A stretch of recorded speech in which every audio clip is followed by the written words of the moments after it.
এবার এসআইআর শুনানিতে ডাক পেলেন মন্ত্রী শশী পাঁজা। দুপুর 2টোয় কেশব একাডেমিতে যাবেন মন্ত্রী শশী পাঁজা। এসআইআর শুনানিতে ডাক পেয়েছেন তিনি এবং যেমনটা জানা যাচ্ছে দুপুর 2টো নাগাদ কেশব একাডেমিতে যাবেন তিনি। এসআইআর শুনানিতে এর আগেও ডাক পাওয়া নিয়ে কিন্তু একাধিক বিতর্ক তৈরি হয়েছে, আর এবার রাজ্যের মন্ত্রী শশী পাঁজা তিনি এসআইআর এর শুনানিতে ডাক পেয়েছেন। এ নিয়ে কি জানিয়েছেন রাজ্যের মন্ত্রী দেখুন।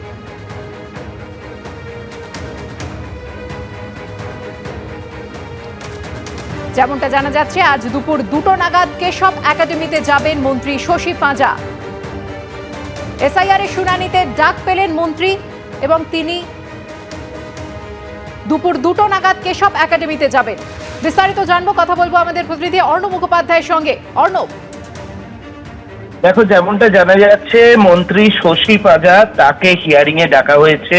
তিনি যেটা জানিয়েছেন যে তিনি হিয়ারিং এর নোটিশ পেয়েছেন এবং সেই অনুযায়ী তিনি দুপুর 2টোর সময় তিনি আজকে যাবেন কেশব একাডেমিতে। তাকে হিয়ারিং এর নোটিশ পাঠানো হয়েছে।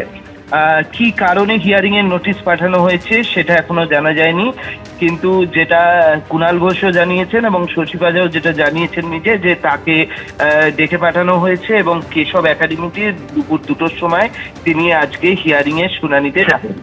এমনিতেই যেটা বারবার আমরা দেখেছি যে সুপ্রিম কোর্টের রায়ের পর আজকে কিন্তু টাঙানোর কথা রয়েছে যে এই যে ডিসক্রিপেন্সি যেগুলো রয়েছে সেগুলোর কিন্তু সমস্ত কিছু লিস্টটা টাঙানোর কথা রয়েছে, কিন্তু এখনো অবধি কোথাও টাঙানো হয়েছে এরকম এখনো তথ্য পাওয়া যাচ্ছে না। তো সবাই অপেক্ষা করে রয়েছেন যে কি ভ্রান্তি রয়েছে সেই লিস্ট যদি টাঙানো হয় সেটার জন্য অপেক্ষা করে রয়েছেন। কিন্তু তার মাঝখানেই যেটা জানা যাচ্ছে যে আজকে শশী পাঁজা রাজ্যের অন্যতম মন্ত্রী তাকে কিন্তু হিয়ারিং এ ডাকা হয়েছে এবং কেশব একাডেমিতে। অর্ণব, কি কারণে রাজ্যের মন্ত্রী শশী পাঁজাকে এসআইআর এর শুনানিতে ডাকা হলো সেই কারণ কি জানা গিয়েছে? দেখা এখনো অবধি সেই তথ্য জানা যায়নি, কিন্তু শশী পাঁজা এটা স্বীকার করেছেন যে তাকে হিয়ারিং এ ডাকা হয়েছে এবং তিনি আজকে দুপুর 2টোর সময় যাবেন। ধন্যবাদ অর্ণব।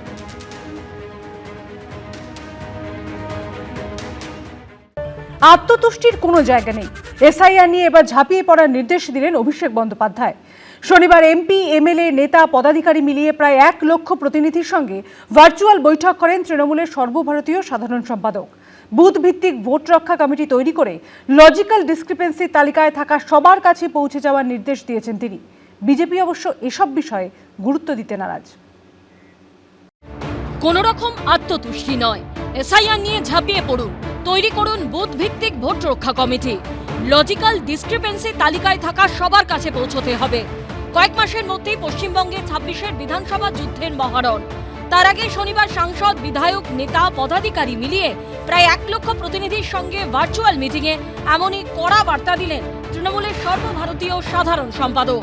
তৃণমূল সূত্রে খবর, এই অবস্থায় এদিন অভিষেক বন্দ্যোপাধ্যায় ভার্চুয়াল বৈঠকে বলেন, আমাদের এই যুদ্ধ 6 মাসের, তার মধ্যে 3 মাস শেষ, হাতে আর 100 দিন আছে। এসআইআর এর কাজ বড়জোর আর 1 মাস চলবে, হাতে আর 22 দিন আছে।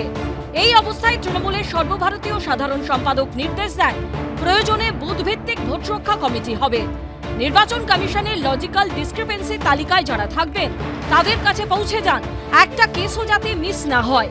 তিনি বলেন, 1,68,00,000 মানুষের কাছে আমাদের পৌঁছতেই হবে।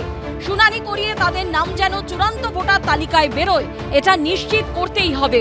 সব তথ্য দিদির দুত অ্যাপে তুলতে হবে, যাতে কমিশনের উপরে আমরা অদৃশ্য চোখের মতো নজরদারি করতে পারি।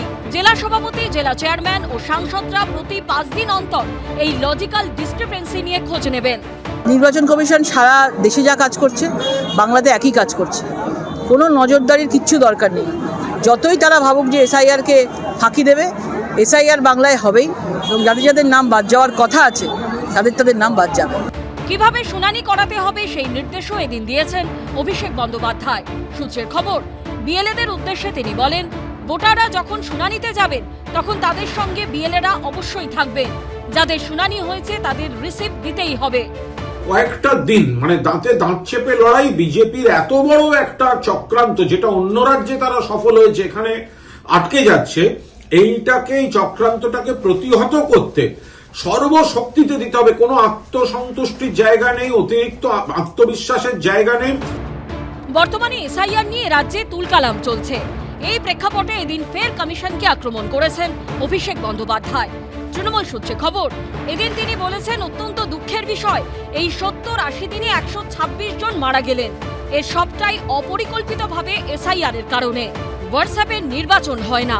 হোয়াটসঅ্যাপে বলা হয়েছিল বিএলএরা থাকবেন না শুনানি কেন্দ্রে। আমাদের সাথে এটা নিয়ে ওদের ঝগড়া হয়।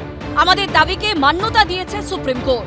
হোয়াটসঅ্যাপের স্ক্রিনশট নিয়ে আমরা আদালতে যাব। রবিবার ব্লকে ব্লকে মিছিল হবে। আমাদের একটা টিম যাবে ইলেকশন কমিশনে।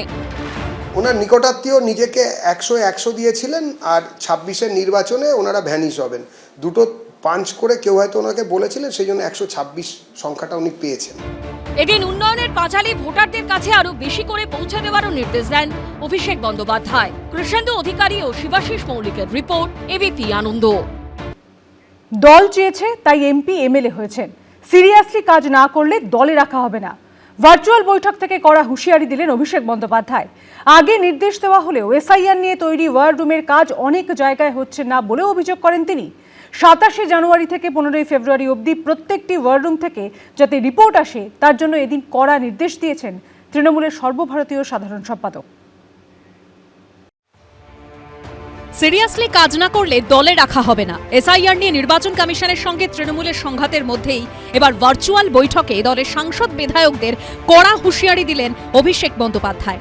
এর আগে 31 অক্টোবর ভার্চুয়াল বৈঠকে এসআইআর প্রক্রিয়া নিয়ে 294টি বিধানসভা কেন্দ্রের প্রত্যেকটিতে একটি করে ওয়ার রুম চালু করার নির্দেশ দিয়েছিলেন তিনি। অভিযোগ, সেই ওয়ার রুমের কাজ অনেক জায়গায় আশানুরূপ হয়নি। এই অবস্থায় এদিন তৃণমূলের সর্বভারতীয় সাধারণ সম্পাদক হুঁশিয়ারি দিয়ে বলেন, যারা সিরিয়াসলি কাজ করবেন না তাদের পার্টি দলে রাখবে না। এটা জীবনের সবথেকে বড় সিরিয়াস লড়াই। এমপি এমএলএদের যখন দায়িত্ব দেওয়া হয়েছে তখন 3 দিন অন্তর মিটিং করবেন ডিওদের সঙ্গে। প্রয়োজনে রোজ সংসদে যাবেন না, প্রয়োজনে শুধুমাত্র বাজেট অধিবেশনে থাকবেন। আমি দেখেছি কিছু ওয়ার রুমে কাজ না হয়ে পড়ে আছে। আমার কাছে 294 বিধানসভার আলাদা ওয়ার রুমের রিপোর্ট যেন 27 জানুয়ারি থেকে 15 ফেব্রুয়ারির মধ্যে আসে। তিনি বলেন, কে কি করলো সেই অজুহাত শোনা হবে না।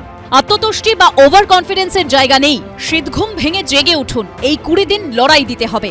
ভার্চুয়াল বৈঠকে উপস্থিত প্রতিনিধিদের অভিষেক বন্দ্যোপাধ্যায় মনে করিয়ে দেন, আমরা পরিশ্রম করেছিলাম, খেটেছিলাম বলেই বিজেপি তার মতো এসআইআর করতে পারেনি। সাধারণ মানুষের কথায় সুপ্রিম কোর্ট মান্যতা দিয়েছে।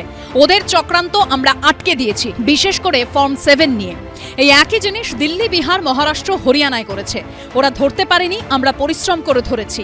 একই সঙ্গে অভিষেক বন্দ্যোপাধ্যায় বলেন, বাংলাতেই শুধু মাইক্রো অবজারভারদের মোতায়েন করা হচ্ছে।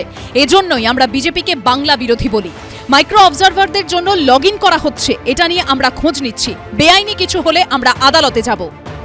1,36,00,000 লজিক্যাল ডিসক্রিপেন্সি নামে যাদের টাকা হয়েছে, আর ডিসক্রিপেন্সি ছাড়া আবার ওইখানে যে আনমার্কড যারা আছে সব মিলিয়ে 1,68,00,000 এদের প্রত্যেকের বাড়ি কিভাবে টাচ করা যায় সেটা মাননীয় সাধারণ সম্পাদক দলের সর্বশক্তিতে যে একেবারে সব ওয়ার রুম চালু থাকবে ইত্যাদি ইত্যাদি যা যা নির্দেশ দিয়েছেন। যদি ওরা সব রকমের চেষ্টাও করে তৃণমূল কংগ্রেস, এই মুহূর্তে বাঙালি তৃণমূল কংগ্রেসের সঙ্গে নেই।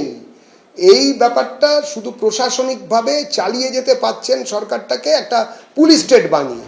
এদিন দলের সাংসদ বিধায়কদের উদ্দেশ্যে অভিষেক বন্দ্যোপাধ্যায় আরো বলেন, দল চেয়েছে তাই এমপি এমএলএ হয়েছেন। প্রয়োজনে সাংসদদের নিজের পকেটের টাকা খরচ করে ওয়ার রুম চালাতে হবে।